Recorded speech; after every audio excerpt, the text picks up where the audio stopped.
আসসালামু আলাইকুম দর্শক, আশা করি সকলে ভালো আছেন। এই মুহূর্তে দেশ ও দেশের বাইরে থেকে যে যেখান থেকে দেখছেন কৃষি মাঠ ইউটিউব চ্যানেলের পক্ষ থেকে জানাই সবাইকে শুভেচ্ছা ও অভিনন্দন। আজকের এই ভিডিওতে আপনাদেরকে জানাবো বন্ধুরা, আমন ধানের প্রথম চাপানে যে সারগুলি দেওয়া হয় এবং তার কার্যকারিতা কী কী, এগুলো সব কিছু আপনাদের আজকের এই ভিডিওর মাঝে তুলে ধরব। আমন ধানের প্রথম চাপানের সার দেওয়ার বিষয়টি ধানের সঠিক বৃদ্ধি ও ফলনের জন্য অত্যন্ত গুরুত্বপূর্ণ। সঠিক সময় এবং সঠিক পরিমাণে সার প্রয়োগ করলে ধানের ফলন অনেক ভালো হবে। আমন ধানে প্রথম চাপানে যে সারগুলি দেওয়া হবে, প্রথম চাপানের জন্য সাধারণত ইউরিয়া, টিএসপি এবং এমওপি সার দেওয়া হয়।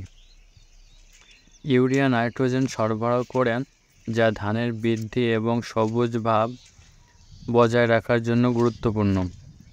ইউরিয়া সারের পরিমাণ প্রতি বিঘায় 8 থেকে 10 কেজি করে দিতে হবে। টিএসপি সার, টিএসপি শিকড়ের গঠন ও শক্তি বৃদ্ধিতে সহায়তা করে, যা ধানের স্থায়িত্ব নিশ্চিত করে। টিএসপি সারের প্রতি বিঘায় পরিমাণ মতো দিতে হবে 3 থেকে 5 কেজি পর্যন্ত। এবং পটাশ সার, এমওপি ধানের খড়ের এবং দানার পূর্ণতা নিশ্চিত করে। পটাশ সারের প্রয়োগ প্রতি বিঘায় 4 থেকে 6 কেজি। প্রথম চাপানে সার দেওয়ার সময় ধান রোপণের 15 থেকে 20 দিন পর প্রথম চাপানে সার দিতে হবে এবং ধানের চারাগুলো যখন 3-4 পাতা পর্যন্ত বৃদ্ধি পায় তখন এই চাপানে সারের প্রয়োগ সবচেয়ে উপযুক্ত হয়।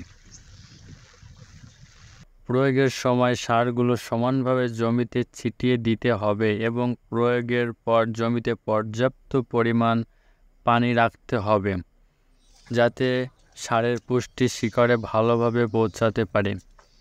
এইগুলো যদি বন্ধুরা আপনারা পরিমাণ মতো এবং সঠিকভাবে সারগুলো না দিয়ে থাকেন, তাহলে আপনাদের ধানে পরবর্তীতে ক্ষতি হতে পারে এবং আপনার ফলন ভালো পাবেন না। এদিকে সারের প্রতি অনেক খেয়াল রাখতে হবে এবং এতে অনেক গুরুত্ব দিতে হবে। সার পরিমাণ মতো ছিটাতে হবে, বেশিও হবে না, কমও হবে না। এতে করে আপনাদের ফলন অনেক ভালো হবে, দানাদার হবে।